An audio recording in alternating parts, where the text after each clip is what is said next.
Hello, ladies and gentlemen, and a very warm welcome to Evolving Consciousness. I'm your host Purushottam, and in today's video, we are going to explore the life changing lessons from Gautama the Buddha. Yes, you heard that right. Now, the Buddhism, the entire premise of Buddhism, the school of thought of Buddhism, it is such an exuberant example of what everlasting happiness, peace, and bliss is. Now, Siddhartha is someone, or the Buddha is someone whose story needs no introduction, who probably everyone in this world is aware of. The fact that an entire school of thought, an entire system of religion was established by this person talks volumes about the might and about the epitome of spiritual understanding this personality showcased. Now, let us try to understand and unravel what are the main lessons we can learn from this philosophy of Buddhism.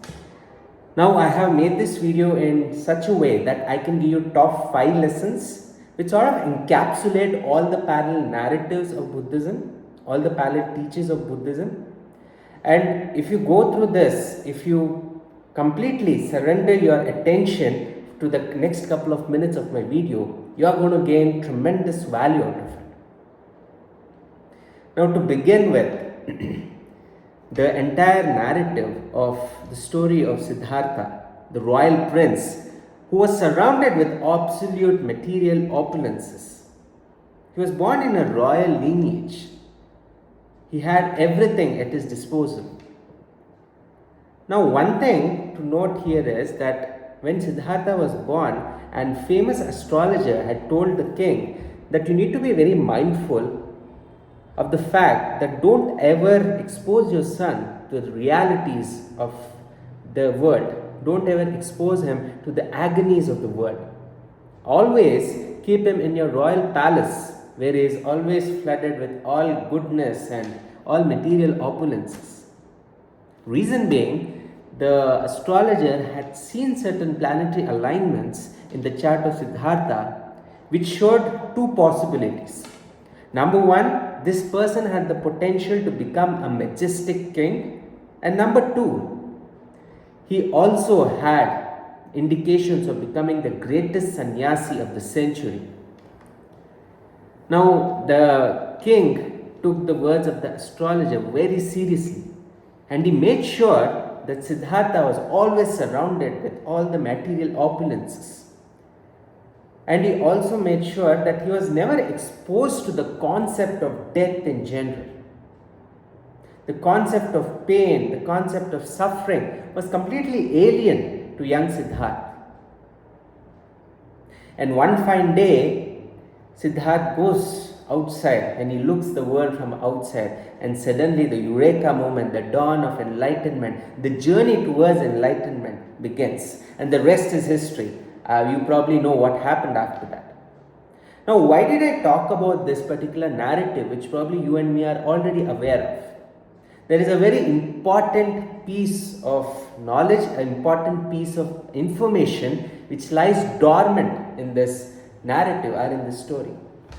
Oftentimes, when we explore spirituality, when people read certain spiritual literature and they start thinking that they are becoming spiritual, one thing they fail to acknowledge is that spirituality can only be understood after you have sort of got the taste of material pleasures, right? And you feel the futility of engaging in material aspects. And you also realize the true source of happiness is not outside. You realize that the true source of happiness is within. It's as good as saying that if you are someone who likes sweets, and if you have sweets 24/7, no matter how favorite that sweet dish is to you, if you are going to have that 24/7, morning, afternoon, evening, night, then after a few days, the last thing you would like to eat is that particular thing. So you get so bored up with that sweet that you automatically get fed up from it. From a symbolic standpoint, we can understand this from the narrative of the story of Gautama. When Siddhartha was completely filled and was satisfied in his material world, and he saw certain aspects of reality which were purposefully hidden from him, he realized that how futile a life he was leading, and then started the quest for self-discovery, then started the quest for self-enlightenment. Now this is very important for us to ponder upon, because once we always need to completely relish our material aspects, we need to chase those material goals, because unless we don't chase our material goals and achieve the things in the material dimension, we won't be able to appreciate the futility of material things. We won't be able to experience the immense futility of the material dimension of life. Only then we'll be able to value spirituality. Otherwise, everything remains a mere lip service. Knowledge remains a mere way of gratifying. Now, let's go to the top 5 lessons which you and me can learn from the teachings, from the eternal, immortal teachings of Buddhism. Now, the number 1 lesson which Buddha talked about a lot in detail, he said that every human being in this planet is responsible for his own state of being. Now, what do we mean by that, right? At any given point of time, in a day, whatever you're feeling, essentially what he was saying is that whatever we are feeling within, irrespective of what's happening on the outside, is ours to choose. Now, this is something which is very difficult to digest, right? Because the way we have been conditioned over a period of years is that what happens on the outside creates an impact here. But what is essentially trying to tell us is, now let us say that there are 3 unique individuals, and in front of those 3 unique individuals, the same circumstance has been put across, right? Do you think that those 3 individuals will have the same response to the situation? If the answer is yes, which seldom is the answer is yes, then you can label that as a universally problematic situation. But oftentimes, the response which we have towards a particular situation demonstrates our own internal capacities.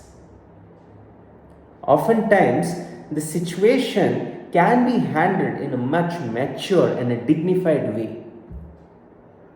It was told by this phenomenal book called as The Man Thinketh, which I had made a series of videos on, that circumstance reveals man to himself. It is a wrong thought process or a wrong school of thought to subscribe to, which says that circumstance are triggering the response. Sure, circumstance might create challenges to you, but what you create internally is ours to choose. And that is the ultimate freedom every human individual has. Animals cannot have a freedom of choice within. Animals cannot intellectually draw or create a particular story and narrative for a situation. But human beings can. But unfortunately, most human beings are behaving like animals. And they have this limbic response. Now, limbic brain, part of the human brain, is responsible for our flight and flight mechanisms. And most of us seldom use the neocortex, the front area of our brain, which is responsible for intellectual dissection, for intellectual reassigning the story. Most of us are triggered by the limbic brain, the amygdala. And Buddha says that once you realize this fact that you are the only person responsible for your happiness and sadness, then you become unstoppable. Then you become aware of the unfathomable power which exists within you. Now, I hope this first point resonated with you deeply. And it also gives us tremendous sense of empowerment. Because till now, we always felt the world around us is responsible for the way I felt. But this particular thought, this particular teaching of Buddhism is completely shackling and completely obliterating that thought process that the world around me, the situations I have been put into, are responsible for my happiness and distress.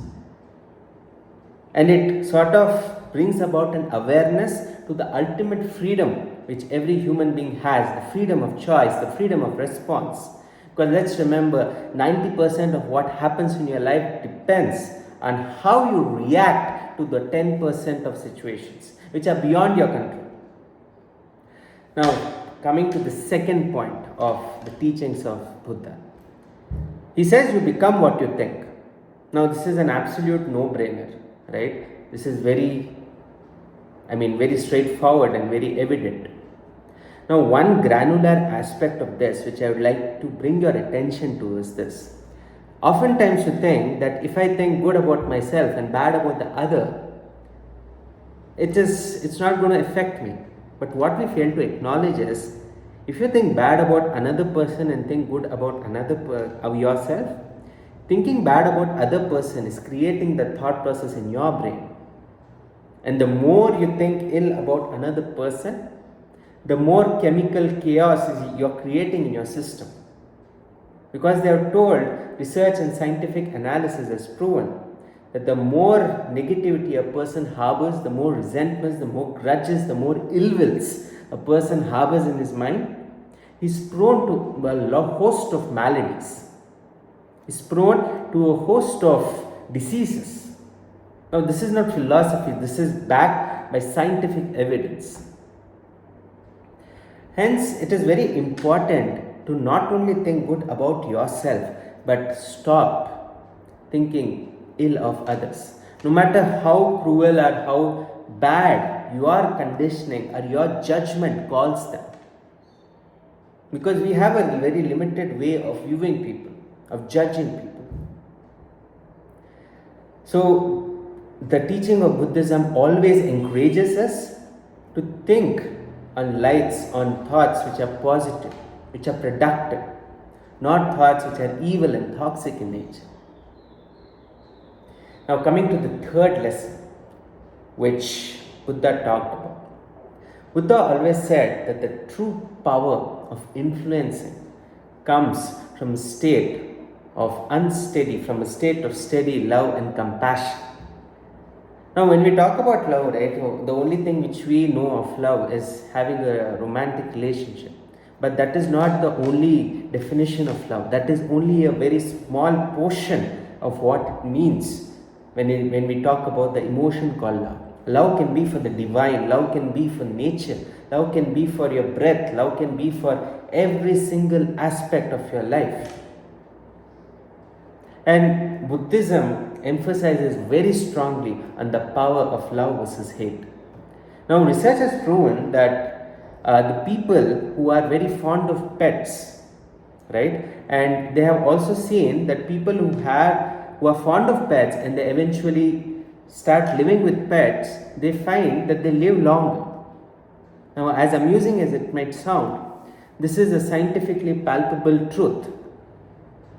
And it also is said that you cannot influence people, you cannot captivate people through the power of force, but through the power of love. And one famous story of the Buddha was that there was a person, they were a very antagonistic, notorious murderer called Angulimala, who wanted to kill Buddha, right? He wanted to kill Gautama, and he when he approached Gautama, and this person was a very notorious killer, in the sense he used to chop off the fingers of people. So when he first witnessed Buddha, something happened to him. He couldn't raise his weapon to kill him. He was absolutely awestruck by the magnetic aura of Buddha. Now, what really happened? Now, Buddha was an enlightened being, and his aura and his presence was so powerful that even the most notorious and the most dreaded criminal completely transformed.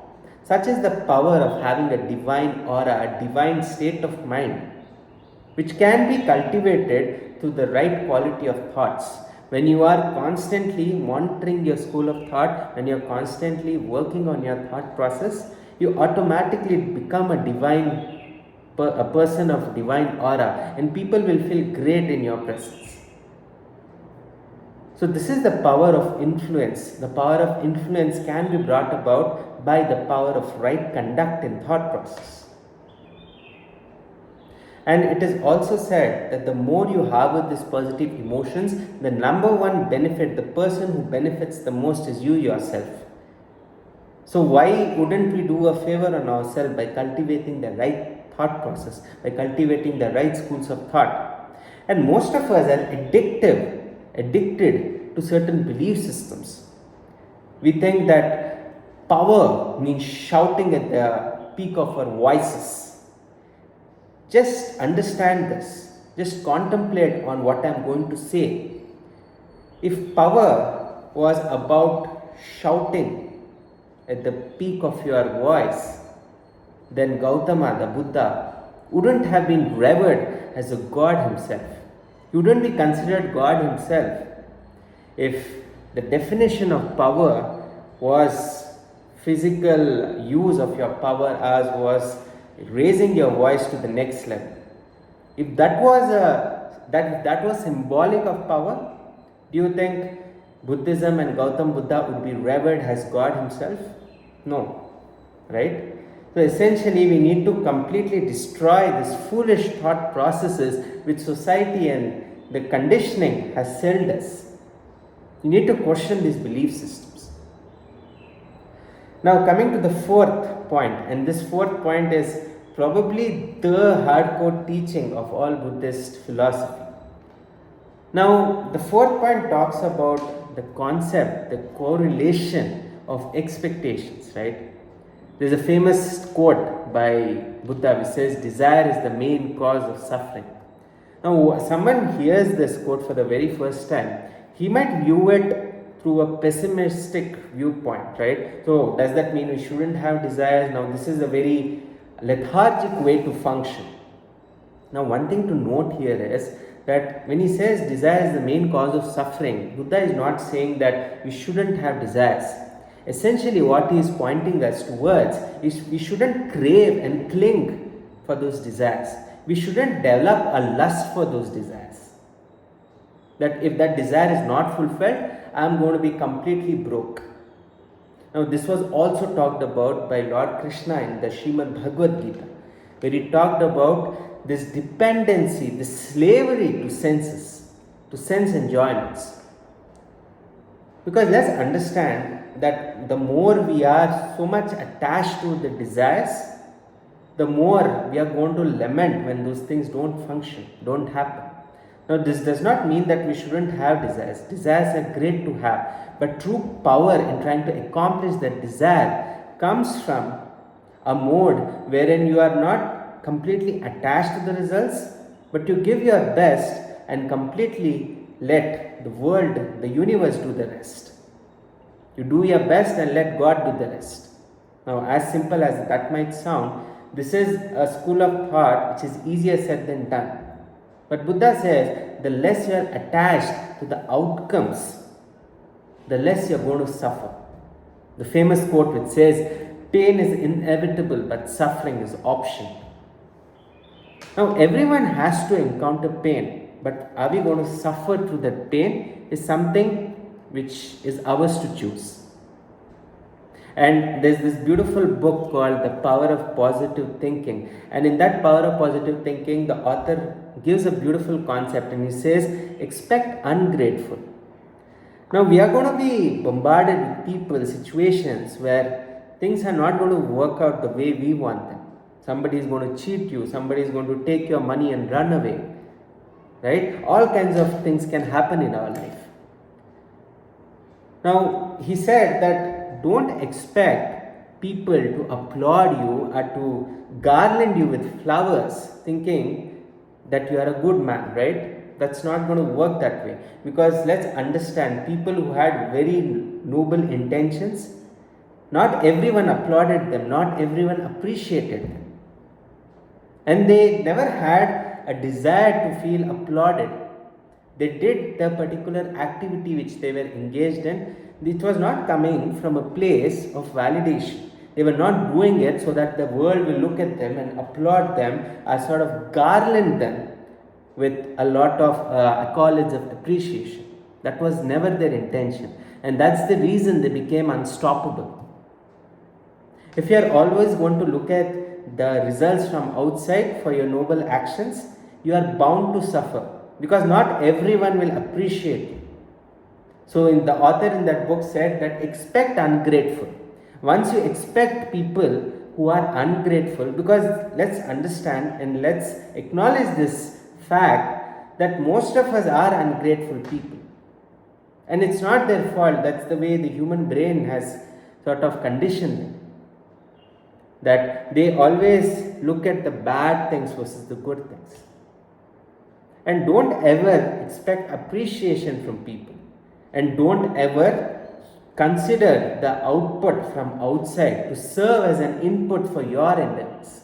Always keep the input for your endeavors within, because the outside is always going to fluctuate. People who might once put you on a pedestal might completely throw you down at a blink of a second. So it is a foolish thought to expect a lot from people. Hence, the core philosophy of Buddhism, probably the most powerful teaching of Buddhism, is to sort of cut that dependency which we have when we have a lot of expectations. And coming to probably the fifth lesson which Buddhism talks about, and this is probably a thought process or a school of thought which an entire field of study is dedicated to. It talks about the power of now. Now, there are so many people who have talked about the power of now, whether it be Eckhart Tolle or Jiddu Krishnamurti. Everyone has emphasized heavily on the power of present moment awareness. Now, mindfulness has a lot of palpable benefits for both our body and mind. But let's understand the premise of mindfulness. And whether it's just a philosophy or does it have some logical substance to it. If you think about it, past is something which happened and it only lives in the imagination. Right now, at this moment, that is not real. And the future is basically an anticipation of something which has not yet happened, but you are creating certain visuals of what might happen. But one thing we fail to acknowledge is that past and future are essentially not real. They are figments of imagination. And the only thing which is real at this moment is the fact that you are watching my video, I am speaking, and whatever is happening in this moment. This moment is going to become the past after a few seconds. But this moment, at this moment, is the real thing. Now, a certain person asked Buddha, what is the secret of enlightenment? Just tell me one thing which if I do throughout my life, I am going to be enlightened by the end of my life. Now, Buddha very beautifully told something which is extremely pragmatic and simple. He said, just do a couple of things. He said, when you are seeing, just see. When you are speaking, just speak.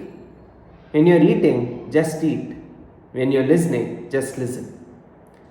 As simple and amusing that might sound, but that is very powerful.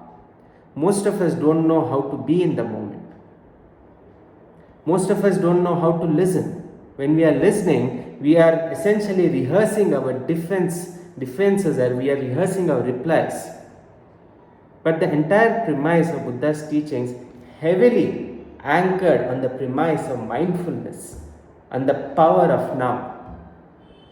And the power of now is so powerful that anything you need to do in your life, or even to enjoy the material pleasures, one needs to be in the moment.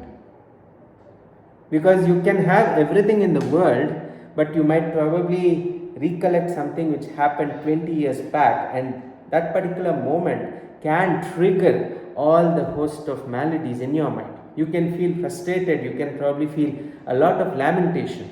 And this also holds true with something which can happen in the future. The root cause of anxiety and worry is because we are anticipating something which is not going to be good in the future.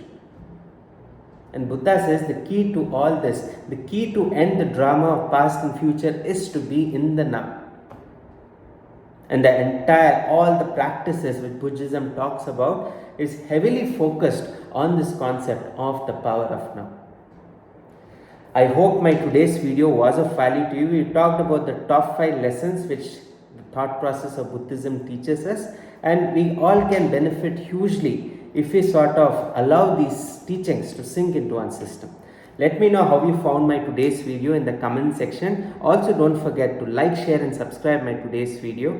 Also, if you are enjoying the genre of content I am sharing on my channel, don't forget to subscribe my channel. Thank you so much, and I'll meet you in the next video.